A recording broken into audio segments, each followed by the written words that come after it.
Kadang-kadang yang diterjih mazhab Hanafi, kadang-kadang yang diterjih adalah Hambali, kadang-kadang yang terjih adalah Syafi'i. Tapi kenapa terkesan banyak mazhab Hambali yang diterjih? Sebabnya adalah Imam Ahmad bin Hanbal datang belakangan. Beliau lebih banyak menguasai hadis dibanding imam yang lain. Kemudian beliau manhajnya adalah lebih mengikuti, mohon maaf dalam tanda petik, lebih mengikuti sunnah dibanding yang lain. Apa sebab? Penguasaannya tadi lebih banyak. Oleh sebab itu, makanya kenapa banyak? Karena kita mazhabnya, yaitu mengikuti mazhab itu bahwasanya hadis bila sahih maka pendapat tidak masuk lagi. Hadis bila sahih, makanya terjenuh mungkin banyak seolah-olah mazhab Hambali, tapi tidak. Sebagaimana kita juga yang mengaku Syafi'i hari ini, ya Syafi'i mengatakan tidak sampai pahala bagi yang ngirim bacaan Al-Quran dan tahlilan. Tapi kita milih yang mana? Hambali yang kita pilih. Atau Syafi'i tak pernah mengatakan mengeraskan niat dalam ibadah. Yang beliau katakan melafazkan, bukan mengeraskan. Beda antara melafazkan dengan mengeraskan. Tapi yang kita pilih sebagian pakai mik pula, usolli dan sebagainya, nawaitu dan sebagainya. Sebagaimana Syafi'i mengatakan bahwasanya boleh imam menjaharkan untuk zikir dan doa, zikirkan jaharkan, mengeraskan suara. Dunal ma'mum, bukan makmum katanya. Jelas dalam al-um. Lalu kita menjadikannya sebagai doa bersama. Di sini seterusnya kaum muslimin. Jadi sebagaimana kita memilih berdasarkan hadis dan kita memilih berdasarkan keinginan, itu terjadi. Jadi oleh itu kaum muslimin dan muslimat dirahmati Allah SWT, maka fitnah bahwasanya negeri itu negeri Wahabi, dan alhamdulillah dari rajanya sampai ulamanya tidak pernah mereka mengatakan kita mazhabnya Wahabi dan ini dan akidah kita Wahabi. Tidak ada akidah ini sebelumnya, yang ada kita yang buat. Ini adalah fitnah. Dan untuk itu kita mengundang ya saudara-saudara kita, khususnya para ustaz, silahkan dibaca dulu. So, sudah sering terjadi banyak dosen dari luar negeri, dari Mesir, dari Irak, dari mana, dari India. Mereka awalnya masuk ke Arab Saudi dengan gambaran persepsi yang tempat pakai itu, bahwa Saudi itu ada Wahabi, Wahabi itu sesat, menyimpang dari seluruh mazhab dan sebagainya. Ternyata setelah mereka bertemu langsung, seperti kisah Syekh, salah seorang dosen di Fakultas Al-Quran ahli qiraat dari Mesir, dia waktu itu kalau bahasa kita bermujadalah ya dengan seorang mahasiswa Arab Saudi. Dia ini pahamnya tentulah paham yang dia bawa dari Mesir tentang masalah akidah. Sampai bukan saja berdebat, sampai berbantah, sampai kasusnya ke dekan. Tidak selesai oleh dekan. Ini yang cerita langsung dekannya ke saya, Syekh Dr. Abdul Aziz Al-Qari Al-Bukhari, di rumahnya. Dia cerita ke saya bahwasanya lalu sampai kasusnya ke rektor Al-Jami'ah yang waktu itu dijabat oleh Al-Imam Al-Allama Abdul Aziz bin Abdullah bin Baz rahimahullah ta'ala. Sampai ke Syekh akhirnya menulis surat resmi meminta sang dosen Mesir ini untuk datang ke kantornya. Subhanallah. Setelah dia datang, dan dosen ini tentu saja kalau rektor yang manggil ada kemungkinan besar dideportasi. Akhirnya dia sudah mulai khawatir. Tanda khawatirnya dikemas barangnya. Artinya siap-siap untuk berangkat. Artinya dia sudah ini. Artinya sudah sudah menyerahlah apa yang terjadilah. Ya pasti Wahabi membela Wahabi, ini kan itu bahasanya. Sangkaan beliau itu ada Syekh bin Baz Wahabi dan ini Wahabi. Dia Masya Allah masih bisa menyimpan kebenciannya itu. Tapi waktu itu terbongkar, itu masalahnya. Sampai-sampai mencela imam-imam dakwah, sehingga mahasiswa Saudi ini tidak terima. Sampai mencaci maki, kan tidak diterima dia. Kecuali hanya masalah ilmiah tentu. Tidak sampai fitnah yang seperti kita dengar hari ini lah. Mereka ini orang mengkafirkan orang Islam semua. Tentu dibela oleh mahasiswa ini yang paham. Sampai ke Syekh bin Baz rahimahullah ta'ala, datang dosen ini ditemani oleh dekan ini langsung.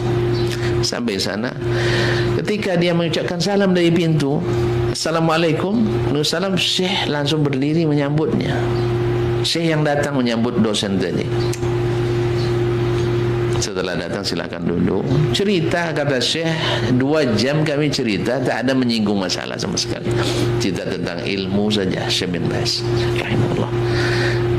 Sehingga Syekh ini jadi, ini betul kena panggil apa tak ini kan itu.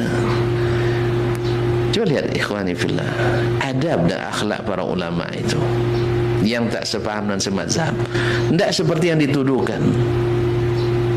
Ya, kalau kan Syekh bin Baz tinggal coret namanya, tidak perlu pun panggil, pulangkan saja, kan begitu, deportasi. Ini orang la karama, ahli bid'ah ini, gitu. Tapi Syekh tidak. Setelah cerita 3-2 jam, akhirnya orang kan ramai antri itu. Akhirnya Syekh, gimana Syekh, kami minta izin lah, minta izin untuk keluar sama Syekh bin Baz. Oh ya, taib, maaf ya, muskil. Akhirnya Syekh bin Baz yang ngantar Syekh ini ke mobilnya, padahal beliau buta tuh. Dia turun dari, kalau kantornya sekarang di lantai 2, turun itu mengantarkan Syekh Mesir ini ke mobilnya. Subhanallah, padahal dia dengan butanya bisa beralasan sebenarnya, tapi tidak diantarkan. Tidak ada cerita kecuali setelah mau masuk mobil, dia usap punggung Syekh dari Mesir tadi. Ini kan bawahan dia ini sebenarnya, tapi dia usap disempurna. Syekh, ta'rifun anna syabab indahum ghilza wa hamasa. Syekh, kamu harus paham juga, yang namanya mahasiswa itu ada yang keras, ada yang semangatnya. Dimohon dimaklumi saja ya, katanya. Selesai. Subhanallah. Apa yang selama ini terbayang oleh dosen ini, bahwa Wahabi itu sangar, Wahabi itu suka ngapirkan orang, nak memutus orang masuk neraka, benci, memuncak di kepala kepada orang-orang yang tidak sepaham dengan mereka, langsung dia saksikan sendiri. Sebab itu yang diisi di kepalanya dulu ketika belajar di Mesir dulu. Diisi di kepalanya ketika belajar Mesir dari Azhar mungkin dulu. Ya memang dia tamat Azhar. Mungkin itu diisi, kemudian ditambah masyarakat sekelilingnya benci luar biasa kepada dakwah itu. Dia saksikan sendiri sekarang. Ternyata bahwa orang Arab Saudi itu orangnya keras, bahwa Arab Saudi itu membenci selain yang tidak sepaham dengan mereka, tidak memberikan hak-haknya. Sebenarnya untuk zaman ini tidak perlu lagi sebenarnya dibantahkan. Kita lihat sendiri kok. Kita lihat sendiri apa yang terjadi di sana. Saya tanya ke mahasiswa saya, kan ada juga yang mengatakan bahwa Saudi Wahabi itu bahaya, Ustaz. Di mana bahayanya? Antum pernah lihat orang jemaah haji yang gila setelah dari Arab Saudi? Iya, dapat tekanan kan. Arab Saudi katanya memaksa orang jangan melakukan apa kecuali yang mereka inginkan. Tapi saya tanya, berapa orang jemaah haji yang gila selepas haji? Atau mohon maaf, kalau mereka suka numpahkan darah, berapa haji jemaah kita yang sudah ditikam oleh orang Arab Saudi, oleh orang Wahabi? Maka jangan butakan mata, jangan pekakkan telinga, jangan terima fitnah. Lihat kenyataan. Berapa bantuan masjid dari Arab Saudi di Indonesia, dan berapa bantuan masjid dari Indonesia ke Arab Saudi? Berapa bantuan kemanusiaan dari sana ke sini, dan berapa bantuan kemanusiaan kita berikan? Kalau mereka benci, ngapain mereka bantu Aceh? Mohon maaf ya, saudara kita di Aceh termasuk negeri yang paling anti dengan yang mereka sebut Wahabi, sampai ada peraturannya itu.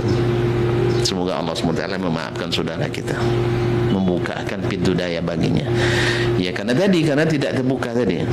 Akhirnya Syekh Mesir ini baru masuk dari mobil, dia langsung terkesima. Ternyata yang dia bayangkan dapat sarapan pagi itu dikata-katai sama Syekh, justru sebaliknya, sambutan yang hangat, bicara tentang tidak ada masalah. Syekh bukan tak paham, buktinya ketika diantarkan dia kan maklumlah anak-anak muda, dia jangan bawa perasaan, jangan baperan lah, itulah bahasa kita sekarang. Janganlah Syekh baperan ya, jangan bawa perasaan. Subhanallah, kata Syekh dekan tadi, seperti yang dia ceritakan langsung ke saya, wallahi ada sebenarnya. Baru masuk tutup pintu mobil, dia bilang Jibul Kutubul Wahabiyah nih, tolong bawa ke sini seluruh kitab Wahabi. Ternyata beliau belum pernah baca satu pun. Belum pernah baca kitab Syekh. Kitab Wahabi itu belum pernah dibaca.